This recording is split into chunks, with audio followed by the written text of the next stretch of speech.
Hello students, आज जो है हम कोऑर्डिनेटेड एक्शन को जो है वो कंटिन्यू करते हैं। हम लोगों ने जो है पहले स्टिमुलस पढ़ा, जो कि कोई भी इन्वायरमेंटल हमारे बेशक इंटरनल हो चाहे एक्सटर्नल हो, उसमें जो चेंजेस आती है उसे हम स्टिमुलस कहते हैं।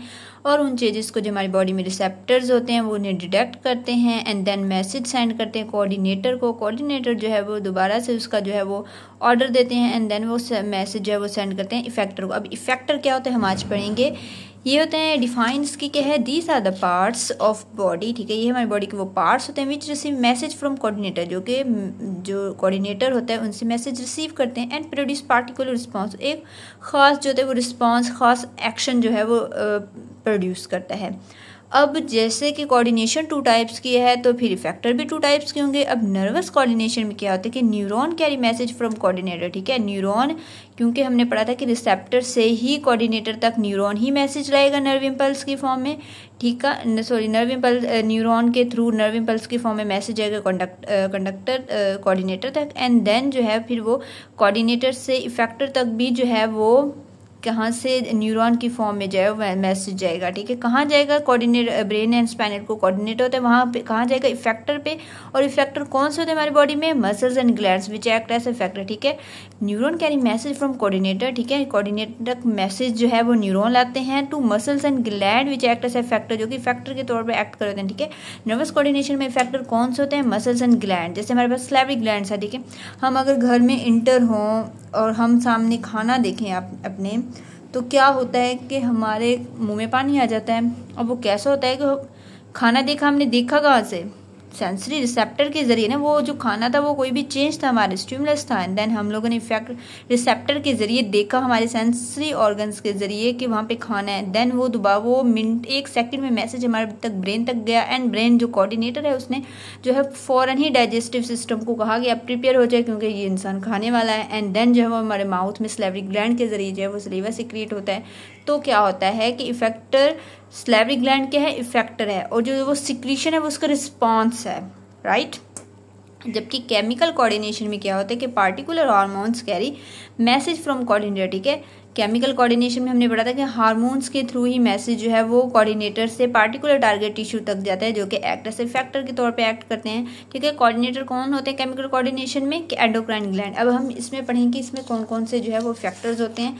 सो फर्स्ट ऑफ ऑल है हमारे पास effectors depend on the hormone release. ठीक है, सबसे पहले नेफ्रॉन। देखिए, नेफ्रॉन भी ना, जो some hormones nephron act as effector, कुछ हार्मोन्स के लिए नेफ्रॉन भी ऐसे रिसेप्टर जो है वो एक्ट करते हैं। कैसे, देखिए हम लोगों ने जब किडनी का फंक्शन पढ़ा था, हमने पढ़ा था कि उसमें रेगुलेटरी फंक्शन में पढ़ा था कि जब जो है हमारी बॉडी में शॉर्टेज ऑफ वाटर हो तो क्या होता है कि कंसनट्रेटेड यूरिन पैदा होता है। ठीक है, वहाँ पर क्या होता है कि नेफ्रॉन में ADH एंटी डायूरेटिक हार्मोन जो होता है वो ज़्यादा वाटर की जो है वो कंट्रोल करता है, रीअब्सॉर्प्शन ऑफ वाटर को। ठीक है, एंड ये एंटी डायूरेटिक हार्मोन्स जो होता है ये कहाँ से बनता है, पिट्यूटरी ग्लैंड में, जो कि हमारी ब्रेन में हो जाता है। पोस्टीरियर पिट्यूटरी लोब से जो है वो पिट्यूटरी ग्लैंड रिलीज होता है, वो जाता है किडनी में, किडनी के नेफ्रॉन में जाके वो अपना रोल प्ले करता है। ठीक है, तो नेफ्रॉन जो है वो ऐसा इफेक्टर हुआ, राइट।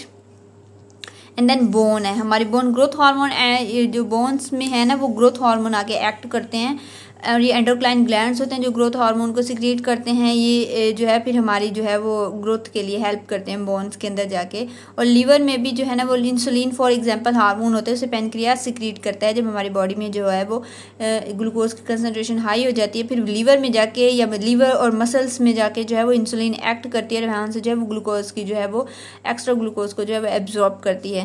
ठीक है, bone and liver act as a effector for some hormones, important MCQs के तौर पर है। तो ये हमारा इफेक्ट था। देन रिस्पॉन्स है हमारे पास के रिस्पॉन्स की डेफिनेशन क्या है कि on receiving message from coordinator. ठीक है, जैसे ही कोऑर्डिनेटर से मैसेज आएगा द इफेक्टर परफॉर्म एक्शन, वो द इफेक्टर वो एक एक्शन परफॉर्म करेंगे, हम उस एक्शन को एक्चुअली में रिस्पॉन्स कहते हैं। ठीक है, रिस्पॉन्स ही एक्शन है, एक्शन ही रिस्पॉन्स है। एग्जाम्पल क्या है इसकी, pulling over hand away from something very hot. ठीक है, जब भी हम कोई गर्म चीज़ को हाथ लगाते हैं हम फ़ौरन से अपना हाथ जो है वो हटा देते हैं, तो वो क्या होता है, वो रिस्पॉन्स होता है हमारा। Movement of the flower of sunflower toward light are response. ठीक है, जो सूरजमुखी का पौधा है उसके जो फ्लावर्स है उनकी जो मूवमेंट है वो लाइट की तरफ होती है, तो वो उनकी रिस्पॉन्स है, राइट। अब इम्पॉर्टेंट एक है यहाँ पे कि नर्वस कोऑर्डिनेशन प्रोड्यूस इमीडिएट, ठीक है। नर्वस कोऑर्डिनेशन जो है तो बड़ी जल्दी ही अपना काम करता है, बट शॉर्ट लिविंग रिस्पॉन्स, लेकिन बहुत थोड़ी देर के लिए उसका रिस्पॉन्स होता है, ठीक है। जल्दी करता है लेकिन थोड़ी देर के लिए। लेकिन केमिकल कोऑर्डिनेशन जो है वो प्रोड्यूस स्लो, वो इतनी जल्दी काम नहीं करता, बट लॉन्ग लिविंग रिस्पॉन्स, लेकिन जो है उसका रिस्पॉन्स काफ़ी अर्से तक रहता है। जिस तरह हमने पढ़ा अभी पीछे पढ़ा कि जो है वो बोन्स में ग्रोथ हार्मोन है, ये हार्मोन्स काफ़ी अर्से तक, जब तक हमारी ग्रोथ कब तक होती है 16-17 ईयर्स तक होती रहती है ना हम, तो वहाँ 60 to 70 ईयर्स तक ये ग्रोथ हार्मोन जो है वो अपना काम करते रहते हैं राइट। तो ये था हमारा टॉपिक आज जो है वो हमारा कोऑर्डिनेटेड एक्शन जो है वो कंप्लीट हो चुका है, जिसमें हम लोगों ने जो है वो बारी बारी stimulus, receptor, coordinator, effector and response को पढ़ा।